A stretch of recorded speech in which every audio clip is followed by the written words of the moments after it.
Hey folks, Doug from First Tech. On today's episode of My First Tech Academy, we're going to look at alarm LED diagnostics.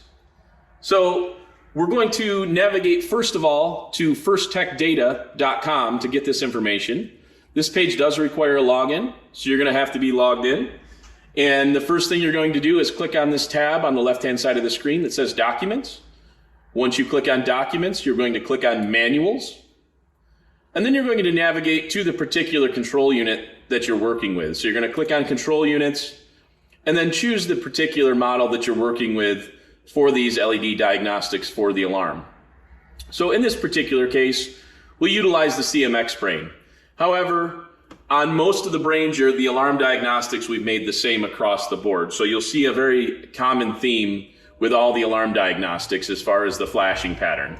So we'll navigate to page 66 in the guide, the master guide for the CMX, and you'll see this matrix here that shows the alarm LED diagnostics. This will show you what zone was triggered after the alarm is disarmed. You will see a number of flashes on the LED to tell you which zone was triggered. So obviously if you have a two-way LCD remote, it will show you on the LCD remote or on the drone if you have the system so equipped. It will show you which zone was triggered. However, at the vehicle, you can simply count the flashes on the LED. This flash pattern will continue until the vehicle sees an ignition cycle.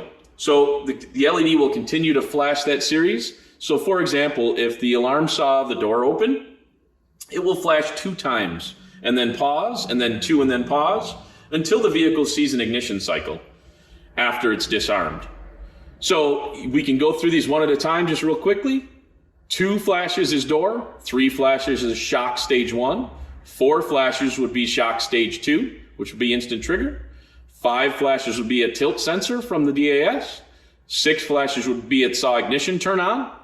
7 flashes would mean that it saw the hood open. 8 flashes would be a trunk open. 9 flashes or 10 flashes are going to be the auxiliary sensor was triggered. So that would be the green port, or if you program a PIC on this particular brain for an auxiliary sensor input, those would be indicated by 9 or 10 flashes. So it's very simple. Hopefully this helps. Have a great day.